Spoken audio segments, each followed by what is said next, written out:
Ray Brown's Talkin' Birds. Made possible by the generous support of the Birdwatchers General Store, Orleans, Cape Cod. Birdwatchersgeneralstore.com. By Vortex Optics, with the VIP warranty, their unlimited lifetime promise to keep you and your optic covered. Learn more at vortexoptics.com. And Quest Nature Tours, offering expert-led small group tours for bird and nature lovers since 1970.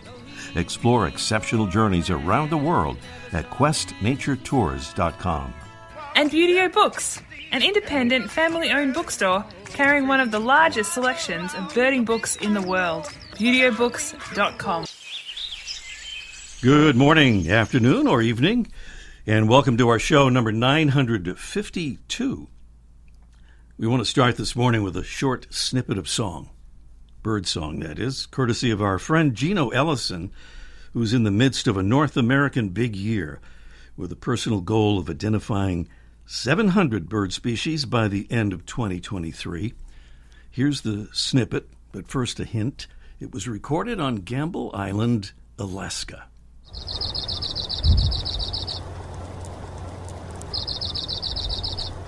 Guesses anybody?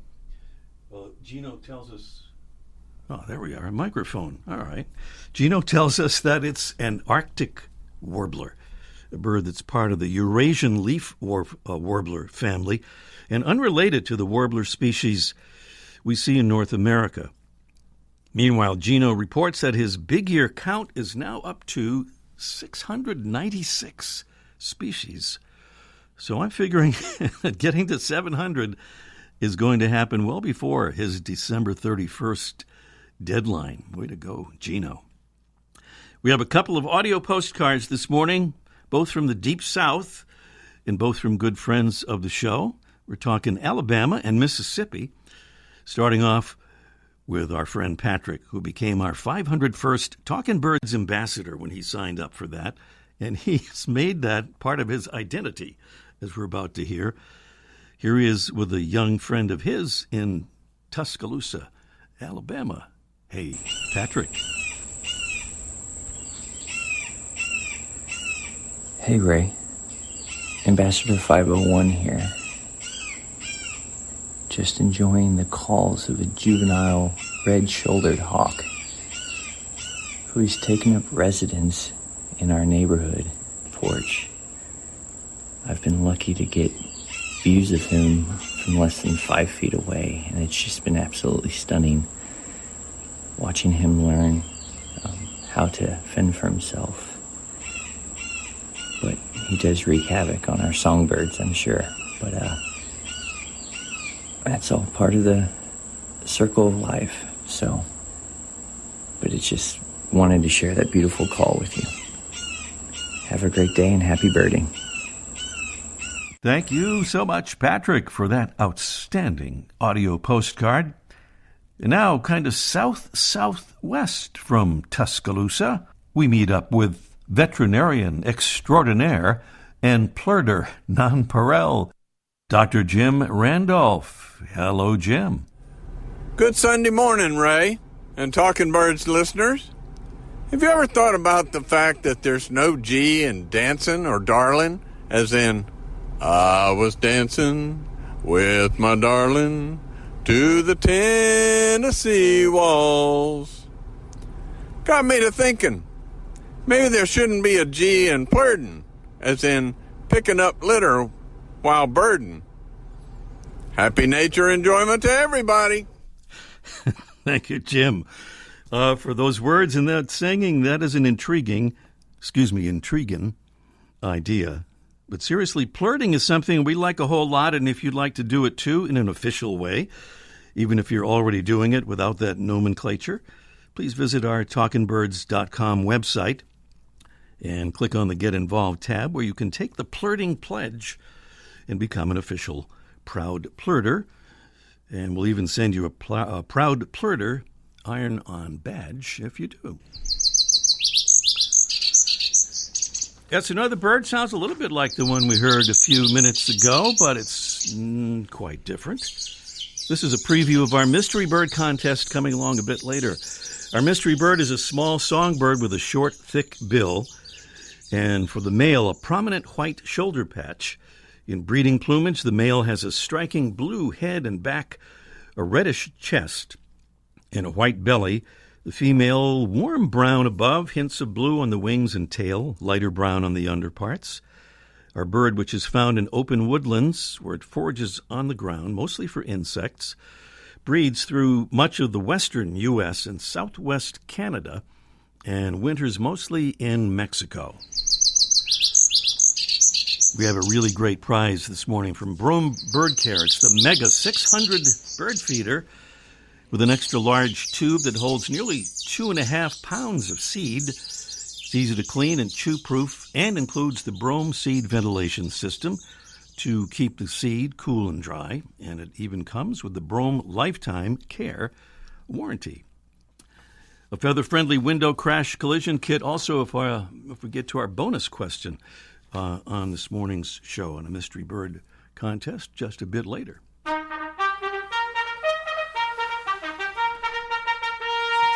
We're happy to be able to salute more Talking Birds ambassadors helping us get the word out about birds and conservation. And thank you to Erica M.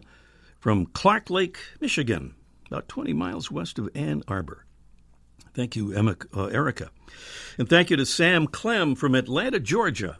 Sam says, love your show. While I wait for the Hollywood strikes to end, I got a job at a birdwatcher store.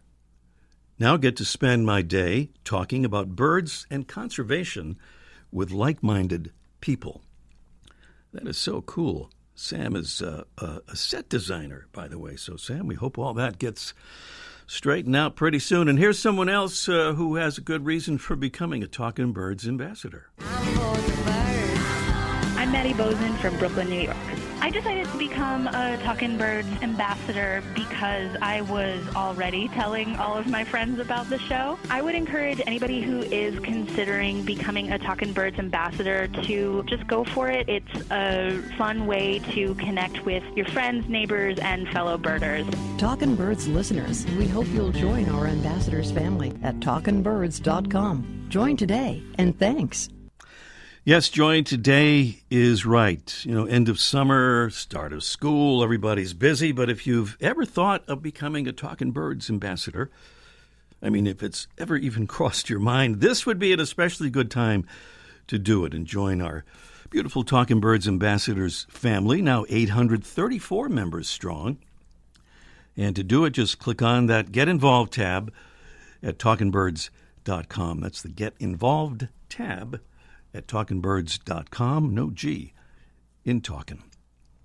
Still to come today, we'll talk with the American Bird Conservancy's Hardy Kern about a bird-killing pesticide, a group of pesticides called neonics. Also today, Mike O'Connor will join us for a Let's Ask Mike segment almost live from the archive about birding in a place not everybody may think of as a place to watch birds. And up next, a big, beautiful Buteo is today's featured feathered friend.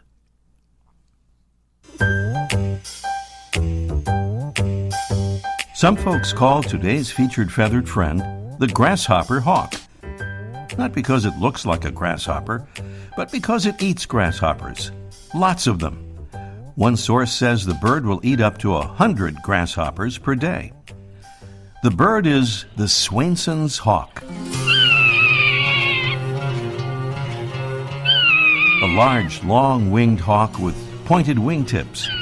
In flight, it soars with its wings angled up in a slight dihedral. Its upper parts, including its head, are brown. It has a white throat, a rust-colored upper breast, and pale buff to white underparts. The rare dark morph has brown upper and lower parts and retains the white throat patch. The Swainson's hawk gets its name from 19th century British naturalist and illustrator William Swainson. Thanks to his contributions to science, other naturalists and ornithologists named this, as well as a thrush and a warbler, in his honor. The Swainson's hawk breeds on the western plains of North America and southwest Canada, from Texas to the Yukon. Most individuals migrate to the pampas of Argentina in winter, a distance of as much as 5,000 miles. One of the best places to view the Swainson's hawk in breeding season is in the Snake River Birds of Prey National Conservation Area in Idaho. Our Freya McGregor might attest to that fact since she was there recently. We'll check with her. It's the Grasshopper Hawk, also known as the Locust Hawk, Buteo swainsoni. Today's Talkin' Birds featured feathered friend, the Swainson's hawk.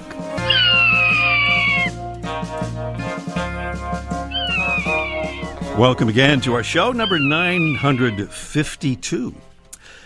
Hardy Kern is the Director of Government Relations at the American Bird Conservancy and Director of their Birds and Pesticides campaign.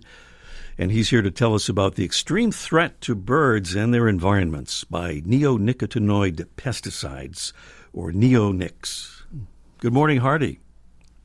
Morning, Ray. Thank you so much for having me. Really glad to be here. Our pleasure and honor indeed. Well, you're the co-author of a new report published by the American Bird Conservancy, ABC, that says the U.S. is failing to effectively regulate neonicotinoid pesticides despite overwhelming evidence that they harm birds, the insects that sustain them, and the aquatic environments that many rely on.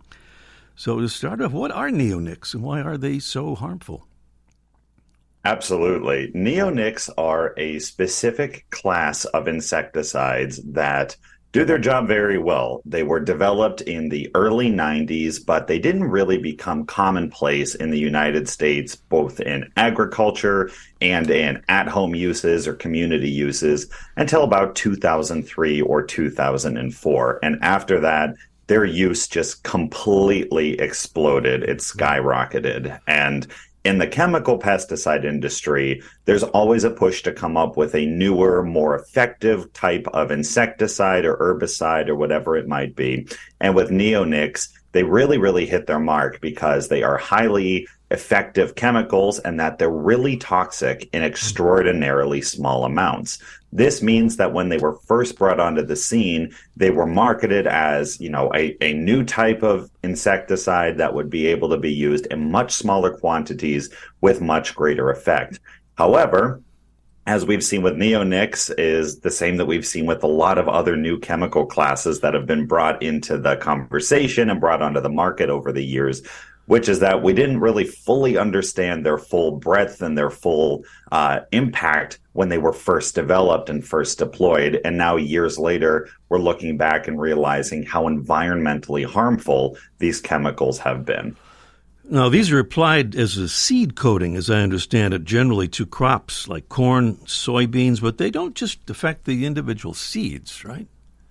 That's correct. Neonics are neurotoxins. They are designed to fit into specific receptors inside of an invertebrate's nervous system, and sometimes also a vertebrate's nervous system as well. And they fit inside a little slot that is meant for a specific receptor that helps with muscle contraction and that helps with nerve firing. So essentially what they do is they block nerve signal transduction, which makes it hard to contract your limbs or have your internal organs keep operating. That means that they become really great insect killers, but because they work on the nervous system, they have a lot of other effects as well. And the way that they were designed was to be really highly water soluble. They travel really easily through water, and that's great from their original intentions, because when they're put on the outside of a seed, that seed gets planted in the ground, it gets its first little bit of water, and the coating on this seed sloughs off. And as that little seed sprouts its first roots, it sucks the insecticide up into its roots. And then as the plant sprouts, it actually grows the insecticide into every single part of its tissue. That means it can't be washed off. It's not going to come off with rain. And then the first round of aphids or sucking insects that come along are going to take a bite of that plant, experience the insecticide, and then maybe leave the plant alone. However, as little as 2% of that insecticide coating actually makes it into the plant. The rest, up to 98%, winds up either coming off as dust even before the seed is planted, or it gets into groundwater, it stays in the soil, it makes its way into local streams and rivers, where it continues doing its job. It continues to kill invertebrates, and that's invertebrates are a major source of food for birds. Not to mention that birds are really used to American agriculture. We find them a lot on farmlands, and a lot of birds are opportunistic. So they see a big seed spill or a freshly plowed field, they're going to dive down and pick up some of those seeds. And here's the crazy thing with neonics as seed coatings. As little as one single seed is enough to kill a songbird the size of a red-winged blackbird, a pretty able-bodied, pretty stout little bird. And that just shows how highly toxic that these chemicals can be. So they're kind of a 1-2 punch, because not only are they toxic to a bird when they're ingested, they also contribute to overall insect loss. So the birds might get poisoned by eating them, but they also might experience extreme prey loss in areas where neonics are used. And neonics, by the way, are the most widely used insecticide in the United States. As much as 90%, some estimates even say 97% of corn planted in the United States has a neonic on the outside of their seed when they're planted in the ground. Your report, by the way, Hardy, says there's been little progress since ABC's call for stricter regulations 10 years ago. Can you give a very quick idea why nothing has really happened? Sure. So 10 years ago, ABC published a report. This was well before I worked at ABC, documenting how dangerous neonics were to birds. It was sort of seeing the initial 10 years of results. It was a massive review of scientific literature, as well as a look at data with specific policy recommendations for the Environmental Protection Agency, as well as Congress, to say, here's some ideas on how we can scale back the impact of these insecticides. Another 10 years has passed. So this is 2023 when we published the second report, and we have not seen any major development in regulating neonics. And this is for a wide variety of reasons. I don't want to point specific fingers at any one agency, but basically, neonics have become so ubiquitous in American agriculture and a lot in our home uses as well, that there's a heavy interest in keeping them on the market. We feel that the initial investigations into neonics done by the EPA, which they are federally required to do, didn't really consider all of the impacts to non-target organisms like wildlife. It didn't look at what happens when they get into the water. It didn't really look at what happens when multiple neonics might be in the same field, or an organism is exposed to the same chemical coming from different sources. So we made specific recommendations in 2023. We haven't seen those adopted 10 years later. And so our new report goes even further to say that we would like to see more states passing laws that restrict the use of neonics. 10 have done so already, which we're very excited about. And the current EPA administration is actually doing a really fantastic job of trying to make up for basically 40 years of not complying with federal law. They've lost in court several times on this matter, and they're really doing their best to try to introduce some new mitigations. But we are kind of still poking them with the stick to make sure that birds are receiving the greatest protections possible, because we feel they can always do more. We are so close to being out of time, Hardy, but I wonder if we can bring this back to us regular folks and tell us briefly what we can do. Happily. So the best things you can do are talk to your elected officials, talk to your congresspeople, talk to your state representatives, and let them know that neonics are something that you care about and you would like to see their use restricted at the state level, and that you would like them to support better funding for the EPA so that they can continue to evaluate the impacts on these insecticides on birds. And the other thing you can do is at home, if you garden, try to avoid the use of any chemical pesticides. There's some really great non-toxic alternatives. Buy organic when you're able to. And my best piece of advice, is read the label. We have some great resources on abcbirds.org that teach you how to read a label and make sure that your products are as bird-friendly as possible. Hardy Kern is the Director of Government Relations at the American Bird Conservancy and Director of their Birds and Pesticides campaign. Hardy, thanks for explaining all this to us, and thank you for your important work. Thank you so much, Ray. Great to be on the show, and long-time listener, first-time caller, so very, very pleased. Never heard that before, but thank you. Hardy Kern here on Talking Birds. That website again is abcbirds.org. Up next, it's our Mystery Bird contest in just 1 minute.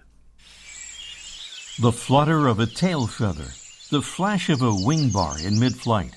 You don't always have a lot of time to identify a bird in nature, let alone to appreciate its beauty.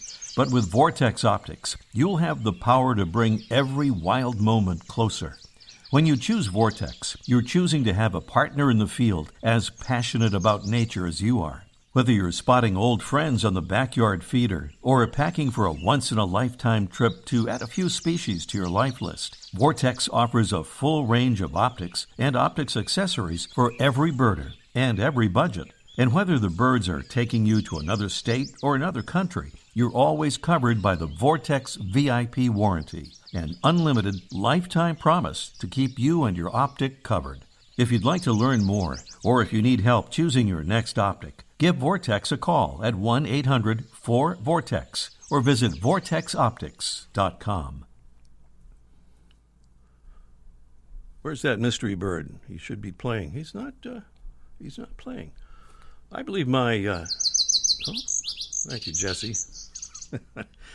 We always have a backup mystery bird, but it's the same bird. It's a small songbird with a short, thick bill, and in the male, a prominent white shoulder patch. In breeding plumage, the male has a striking blue head and back, a reddish chest, and a white belly.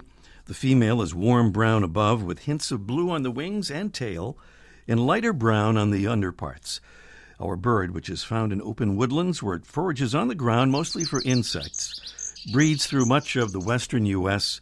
and southwest Canada, and winters mostly in Mexico. What is that bird? A beautiful Brome Bird Care Mega 600 feeder is the prize this morning. That is a beautiful, beautiful feeder, and it comes with the Brome Lifetime Care warranty. And the number to call is 781-837-4900. That's 781-837-4900. Call us as soon as you possibly can. As usual, we're pretty short on time. 781-837-4900. Meanwhile, Mike O'Connor, almost live from the archive. Let's ask Mike in just 1 minute. What's one of your favorite memories? That's a tough question. Well, there was this one time I went camping with my parents in a forest back when I was maybe like 8 or 9. And I can remember one night we were in our hammocks and we were just, watching the trees rustling in the wind above us, and we could hear the sounds of the forest all around us. Frogs singing and owls calling and the creek running nearby. It was amazing. It felt like we were a part of it all. I don't know if I do it justice trying to describe it, but I'll definitely never forget it. Most of us have a memory of being in nature we'll never forget. Let's protect the world's natural places so more memories can be made for generations to come. Visit worldwildlife.org. Mike O'Connor's down there at the famous Birdwatchers General Store, Orleans, Cape Cod, Massachusetts, and he is joining us on the telephone right now. Good morning, Mike. Hey, good morning, Ray. So, community garden birding, do people generally think about birding in community gardens? You were about to tell us what a good thing that is. It really is. And a lot of time where people aren't maybe perhaps traveling as much, a lot of times we'll go to a state park or wildlife refuge, but they're huge, and you do a lot of walking, and you see some good things. But the community gardens, and I think every town has, even your city of Boston has several, and they're small. They may be like an acre, but they're just full of diversity of different plants because people grow vegetables, they grow flowers, they grow all kinds of herbs and stuff. And you know how people get into a hobby and they get all excited? That's what gardeners are in the spring, that plant and everything. And now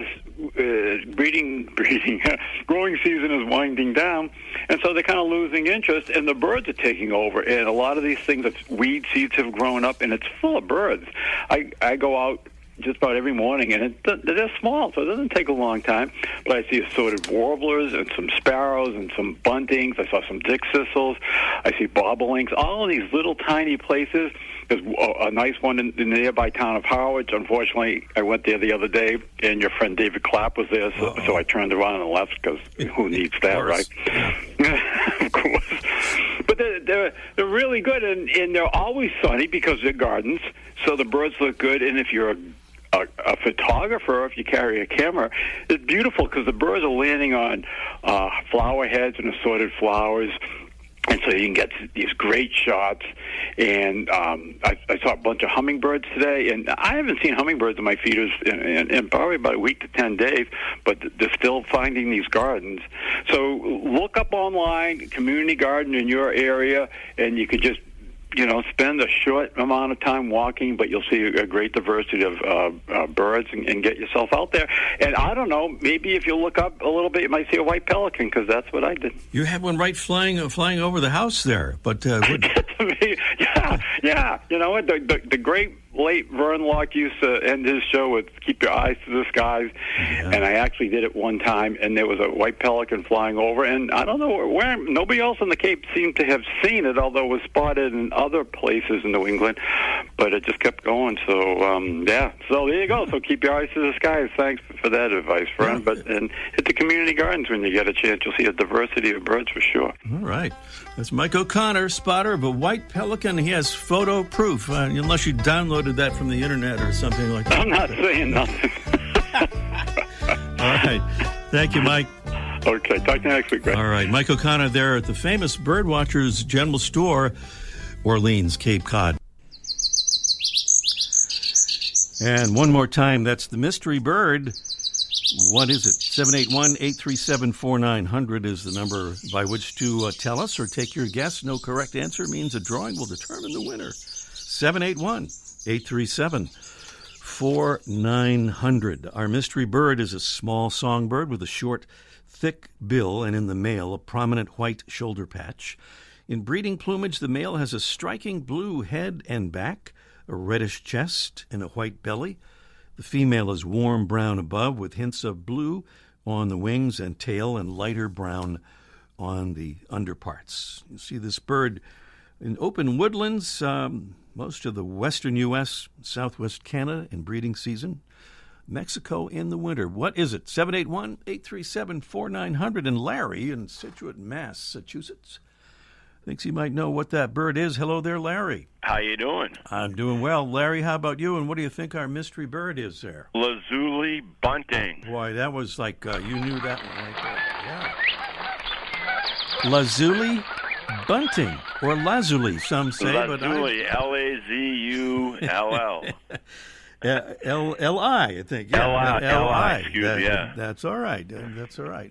And I'm also an ambassador. Well, thank you for that. That's the best thing. It's one of the best things to be. And I need more cards, if you can give me some more. We'll get you some more cards, Larry. All right. We've just had a whole bunch printed up. All right. Larry, thank you so much. Stay on the line, and Jesse will take care of the rest of that. Ray, you're the best. Thank you, Larry. All right, there's Larry correctly identifying the lazuli or lazuli bunting, one of those birds that people pronounce different ways. And that is about going to wrap up our show for this morning. Next week's show, we don't know, but we're working on it. So we'll see you then. And thanks for being with us. See you next week. The bird show. I like that. I love it. Ray Brown's Talking Birds. Made possible by the generous support of the Birdwatchers General Store, Orleans, Cape Cod. BirdwatchersGeneralStore.com. By Vortex Optics. With the VIP warranty, their unlimited lifetime promise to keep you and your optic covered. Learn more at VortexOptics.com. And Quest Nature Tours, offering expert-led small group tours for bird and nature lovers since 1970. Explore exceptional journeys around the world at QuestNatureTours.com. And Buteo Books, an independent family-owned bookstore carrying one of the largest selections of birding books in the world. ButeoBooks.com.